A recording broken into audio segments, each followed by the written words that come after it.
감사합니다. 오늘 말씀은 진정한 자유라고 하는 제목으로 우리 말씀 함께 나누겠습니다. 우리 어제 보았던 말씀을 다시 한번 돌아보면요. 우리 사람들은 다르다라고 하는 인식이 서로 적대감을 갖게 만든다라고 하는 말씀을 나눴는데요. 유대인들하고 헬라인들, 그 로마에 있는 로마 교회 그 안에 그 유대인 그리스도인과 헬라인 그리스도인들이 서로 그 유대인 그리스도인들이 주장하는 거겠죠. 율법과 또 할례를 지켜야 된다라고 하는, 그래서 우리는 너희들과 다르다. 그렇기 때문에 우리가 중요한 역할을 해야 된다. 뭐 이런 식으로 서로 주장하고 다투고 또 하나 되지 못하는 그런 모습으로 인해서 이 로마서를 기록하여 서신으로 보냈다라고 했습니다. 그러면서 사도 바울이 강조했던 것은 무엇이냐면 이신칭의라고 하죠. 이신칭의, 즉 율법의 행위가 아니라 오직 믿음으로 말미암아 의롭게 된다라고 하는 것을 말을 했습니다. 자, 그래서 유대인이나 헬라인이나 오직 믿음으로 의롭다 함을 하나님께 받은 것이지 다른 어떤 행위, 그것으로 우리가 의롭다라고 되어진 게 아니다. 그러니까 동일하게 우리는 하나님의 자녀이고 하나님의 백성이 된 것이다. 이렇게 말을 하고 있는 거예요. 자, 그러면서 오늘 본문에서는요, 그 이유를 실예를 들고 있습니다. 그 실예로 누구를 들고 있냐면 바로 아브라함에 대한 얘기를 하고 있습니다. 두 가지를 말하고 있는데요. 아브라함은 율법이 유대인들의 조상이지만 율법이 만들어지기 전의 사람이라고 하는 것이죠. 그러니까 모세 때에 율법이 만들어졌잖아요.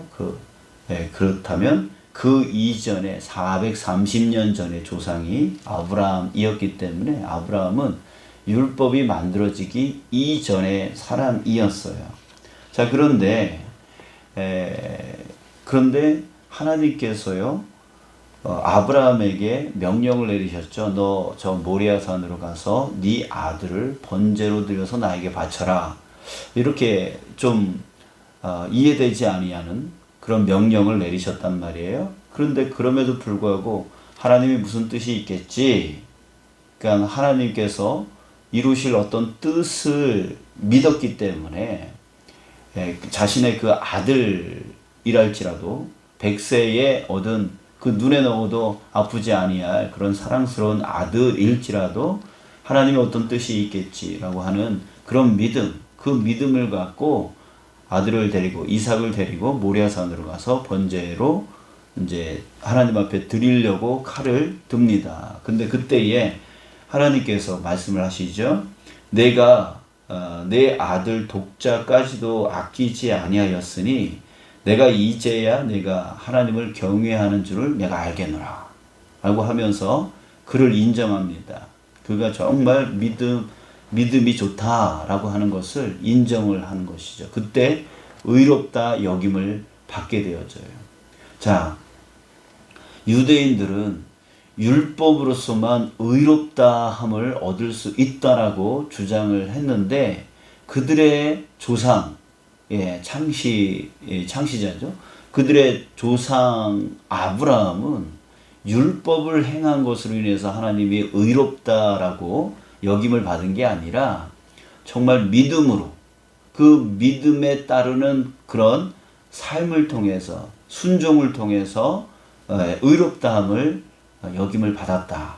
이것을 사도 바울이 얘기를 하고 있는 거예요. 그러니까 율법으로 의롭다함을 얻는 게 아니라 믿음으로 의롭다함을 얻는 거다. 이렇게 말하고 있는 것이죠. 자, 또 한 가지를 드는 것은 무엇이냐면 10절에 보면은요. 그런즉 그것이 어떻게 여겨졌느냐? 할렛이냐 무할렛이냐? 할렛이가 아니요 무할렛이니라 라고 하는 얘기를 했어요. 자, 이 말이 무슨 뜻이냐면 아브라함이 그렇게 믿음으로 의롭다 여김을 받았을 때가 그 사람이 할례를 받았을 때였냐 아니면 할례를 받지 않았을 때였냐. 방금 전에 얘기했던 율법 이전의 사람이었던 것처럼 그는 할례를 받고 의롭다 여김을 받았던 게 아니라 할례를 받기 이전에 율법이 생긴 이후에 할례가 생겼기 때문에 그는 할례를 받지 않은 상태에서 의롭다함을 얻었다는 얘기죠. 그러니까 무할례 시에 의롭다함을 받았다라고 하는 거예요. 자, 그런데 이 유대인들은 하나님의 백성이 되려면 할례를 받아야 된다. 그걸 반드시 지켜야 된다. 라고 그렇게 얘기를 하는 것이죠. 그랬을 때 이 두 가지 아브라함이 율법 이전의 사람으로서 믿음으로 의롭다함을 얻었고 할례를 받고 나서 의롭다함을 얻은 게 아니라 무할례 시에 의롭다함을 얻었다라고 하는 이 두 가지 내용을 갖고 그들이 주장하고 있는 율법과 할례를 지켜야지만 의롭다함을 얻을 수 있다라고 하는 것을 무력화시킵니다. 그러면서 유대인이나 이방인이나 그 모든 사람들은 오직 믿음으로서만 의롭다함을 얻고 구원을 얻고 하나님의 백성 되어지는 것이다 라고 하는 것을 주장하고 있는 거예요. 자, 여러분들, 저와 여러분들 어떤 행위가 아니라 어떤 내 삶이 다른 사람보다 조금 더 나았기 때문에 우리가 의롭다함을 얻고 하나님의 예수님의 구원을 받고 하나님의 자녀 되어진 거, 그거 아니다라는 얘기죠. 오직 우리가 예수 그리스도를 믿음으로써 하나님의 자녀 되어진 거라고 하는 거예요. 우리의 행위와는 아무런 상관이 없다라고 하는 거예요. 오히려 하나님은 예수 그리스도를 통해서 우리가 아직 죄인이었을 때에 우리를 구원하여 주신 것이다. 우리의 행위를 보고 구원하신 게 아니라 오직 하나님께서 그렇게 해 주시려고 우리를 택하여 우리를 구원하여 주신 거고 우리를 의롭다 여기게 해 주신 거예요. 하나님의 전적인 선택이라고 하는 것이죠. 여러분들, 우리가 그것을 생각할 때에 이것이 은혜일 수밖에 없는 거죠. 내가 아직 죄인이었을 때, 내가 구원받을, 내가 의롭다 여겨질 아무런 조건 없는 그런 상태에서 하나님께서 전적으로 나를 택하여 의롭게 해주셨고 구원시켜 주셨다라고 하는 거예요. 이걸 우리가 생각할 때에, 우리가 이것을 깨달을 때에 정말 은혜가 아닐 수가 없는 거예요. 여러분들, 우리는 은혜의 사람인 줄 믿습니다. 자, 그랬을 때 여러분들, 성경은요, 이 사도 바울이 얘기했던 이신칭의 율법의 행위가 아니라 오직 믿음으로 의롭다 여김을 받는다라고 하는 이 이신칭의라고 하는 이것을 너무너무 중요하게 여기는데요. 이것을 왜 중요하게 여기냐면, 자, 생각을 해보세요. 행위로 의롭게 된다라고 한다면 어떻게 살아야 되겠어요? 정말 내가 의롭게 되기 위해서 그 율법을 지키고 또 지켜야 되잖아요. 그 지키는 그 자체가 얼마나 피곤하고 얼마나 많은 에너지가 소모되어지겠어요.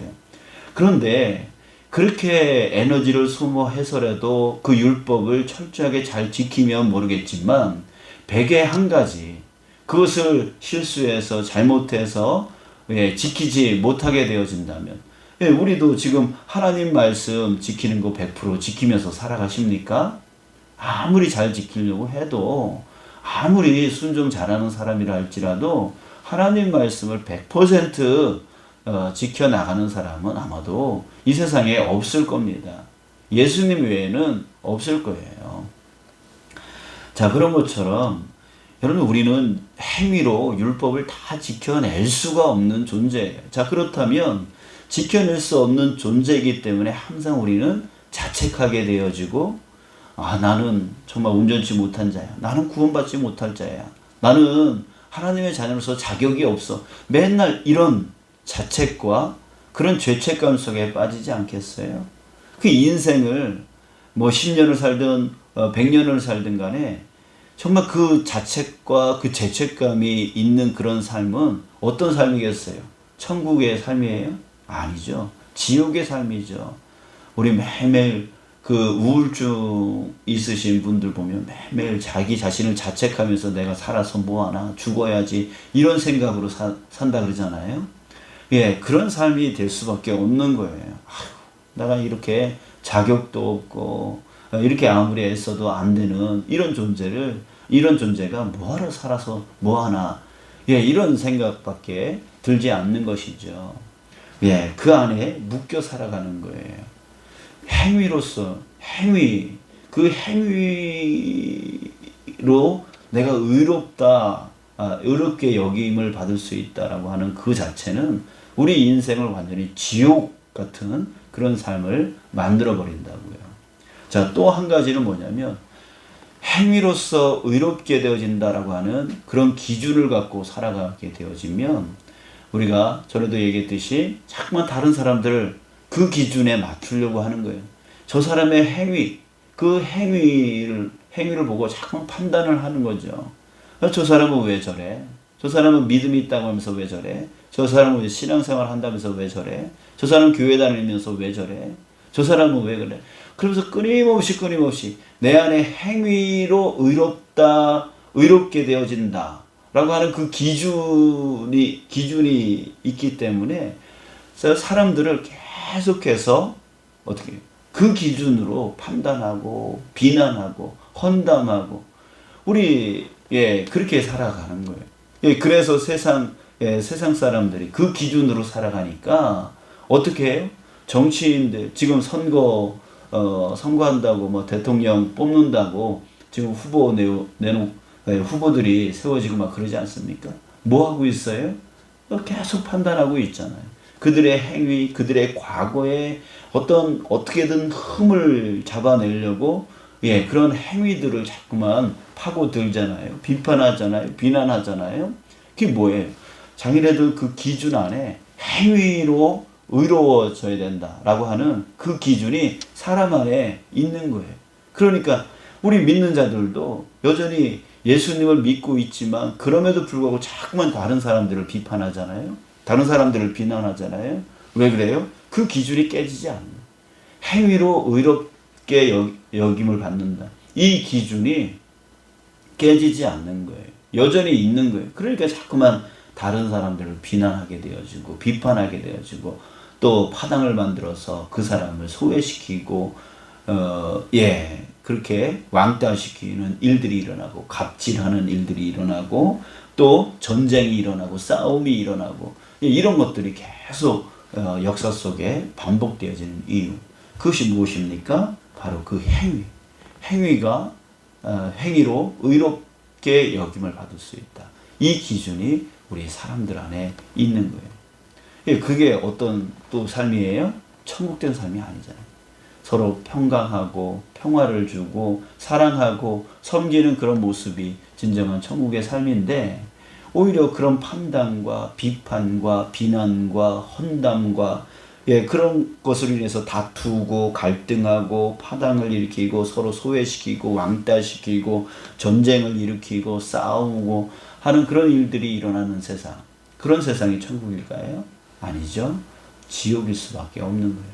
그러니까 결국은 자기 마음, 자기를 자책하고 자기를 죄책감 속에 빠지게 만드는 그 마음에 지옥을 만들고, 그리고 세상을 서로 싸우고 다투고 비난하고 비판하는 지옥을 만들어버리는 그 이유가 무엇이냐면 바로 행위로 의롭게 의롭게 된다. 그 행위로 의롭게 된다. 그런 생각의 기준이 자기를 죽이고 남을 죽이는 그런 일들이 되어진다라고 하는 것이죠. 그랬을 때 예수 그리스도는 하나님은 그 예수 그리스도를 보내시면서 우리에게 그래서 행위로 기준을 삼은 게 아닌 거죠. 예, 어차피 우리는 죄인이고 부족하고 연약하고 나약한 존재이기 때문에 그 행위로서 하나님의 기준을 맞출 수 없다라고 하는 거. 하나님은 그것을 인정해 주신 거예요. 그래서 행위를 갖고 우리를 기준으로 삼으시지 않은 거죠. 그래서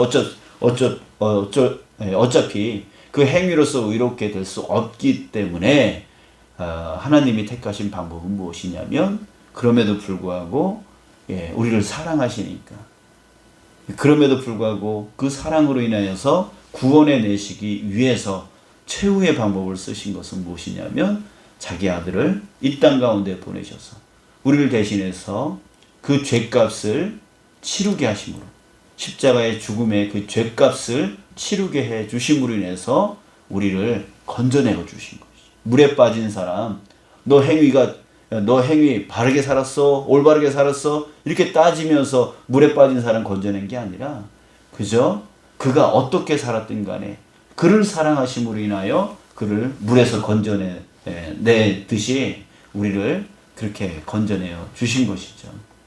이게 바로 뭐예요? 은혜라고 하는 것이에요.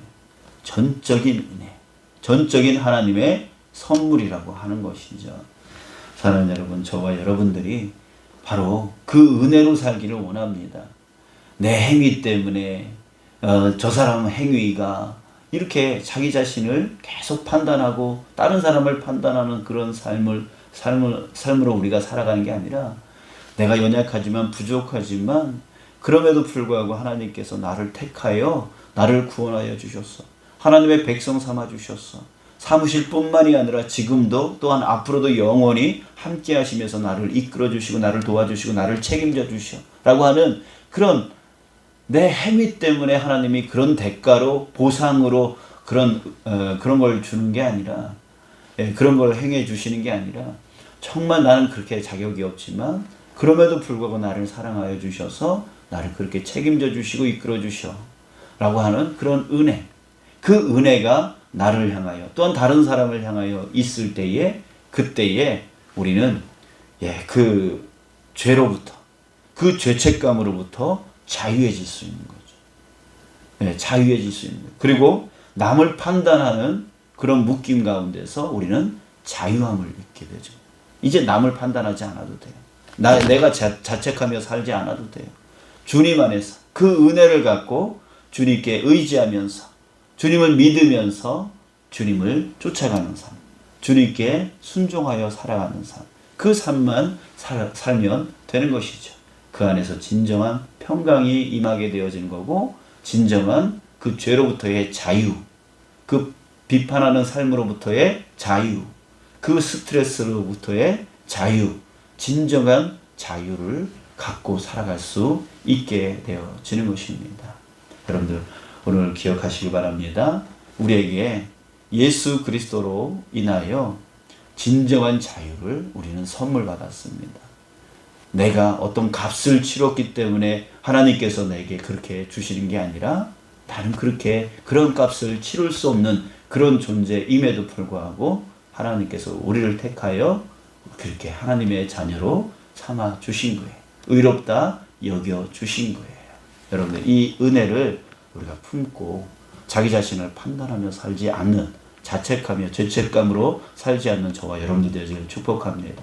그리고 정말 나를 그렇게 은혜로 구원하여 주셨던 것처럼 저 사람들도 그렇게 연약한 가운데 부족한 가운데 하나님께서 구원하여 주신 것이고 또 저 세상 사람들도 그렇게 구원하여 주실 것이다 라고 하는 것을 우리가 생각할 때에 이제 더 이상 그 사람들이 잘못했다고 좀 부족하다고 연약하다고 우리가 판단할 일이 아닌 것이죠. 여러분들 우리 진정한 자유를 갖고 은혜의 삶을 살아가는 저와 여러분들 되어지길 축복합니다. 그래서 은혜로 살고 또 은혜로 섬기며 은혜로 사랑을 베풀며 살아가는 나머지 인생 되어지길 주님의 이름으로 축복합니다. 기도하시겠습니다.